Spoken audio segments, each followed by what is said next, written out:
Jesus diz o que para Mateus? Segue-me. Naquele mesmo instante, Mateus deixou todo o trabalho. Deixou o trabalho na coletoria de cobrar impostos de um homem usurpador, enganador, roubador, e passou a andar na presença do próprio Deus encarnado aqui na terra, que era Jesus. E o que aconteceu na vida do Mateus? Uma transformação. Começou a se tornar um homem perfeito, porque ele começou a andar na presença de Deus.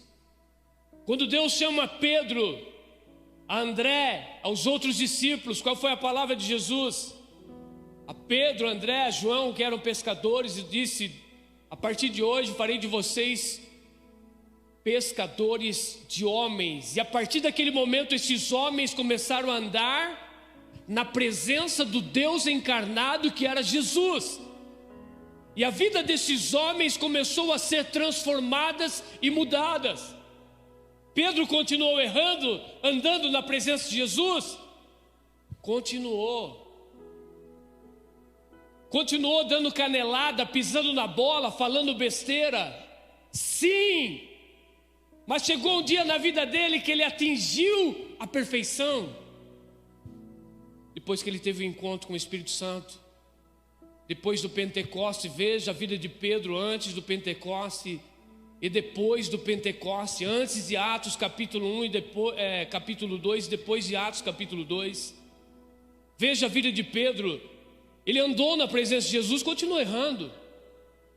Ele andou na presença de Jesus e falando besteira. Ele andou na presença de Jesus tirando a espada e cortando a orelha de Malco, e Jesus dizendo: Pedro, não é assim. Bainha a sua espada, guarda a sua espada. Mas veja a vida de Pedro depois de Atos capítulo 2. Veja o nível que este homem chegou. Eu entendo que Pedro chegou à plenitude do Espírito, porque ele cresceu espiritualmente. Antes ele andava com Jesus encarnado, mas depois de Atos capítulo 2, o Espírito Santo, o próprio Deus, está morando dentro do Pedro, está andando com ele. Esse homem, então, eu não vejo mais nenhuma falha nele aqui. Você consegue encontrar alguma falha na vida do Pedro depois de Atos capítulo 2? Foi preso, calado, nunca mais puxou uma espada, aceitou os planos de Deus, os projetos de Deus.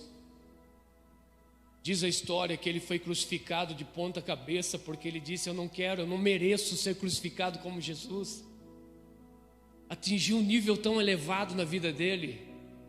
Demorou um pouquinho, irmão, mas ele conseguiu atingir esse nível de espiritualidade, conseguiu atingir esse nível de perfeição e tornou uma pessoa completa em Deus. O que é uma pessoa ser completa em Deus?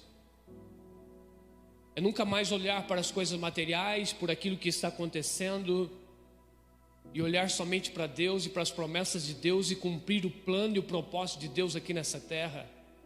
É como Paulo, quando teve um encontro verdadeiro com Deus, com Jesus, e foi cheio do Espírito Santo.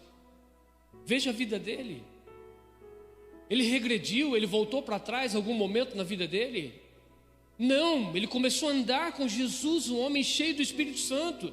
Mudança de caráter, mudança de visão, olhou para a palavra de uma maneira diferente. A interpretação agora, ele via Jesus em todas as escrituras, ele via a promessa de Deus em todas as escrituras sagradas, falava com ousadia de Jesus, ele olhava para a palavra, aquilo que um dia ele pregou erroneamente, interpretou erroneamente na vida dele, mas a partir do momento que ele começou a andar com Deus, ele olhava para as escrituras sagradas, ele via Jesus. Ele olhava para as escrituras sagradas, ele via o Messias. E foi um homem que só começou a crescer, se tornou completo, até um dia que ele disse: em nada tenho a minha vida por preciosa, porquanto que eu cumpra com alegria o chamado, o ministério, a vocação, aquilo que o Senhor me deu. Então eu creio que Paulo se tornou completo. Amém, queridos? Veja para esses homens, a vida desses homens, Tiago sendo decapitado, morto. Veja a vida de Estevão. Morreu calado, olhando para o céu, glorificando a Deus, dizendo: Deus, perdoa eles, porque eles não sabem o que fazem. No momento de sendo apedrejado, Estevão, ele consegue olhar para o céu, ver os céus abertos e ver o Filho de Deus à direita do Pai. Por que ele chegou nesse nível? Se tornou completo em Deus, inteiro em Deus. Aí você diz: eu não posso, mas o Senhor está te chamando hoje. O Senhor está dizendo: anda na minha presença e ser perfeito. Ele nunca nos chama para andar na presença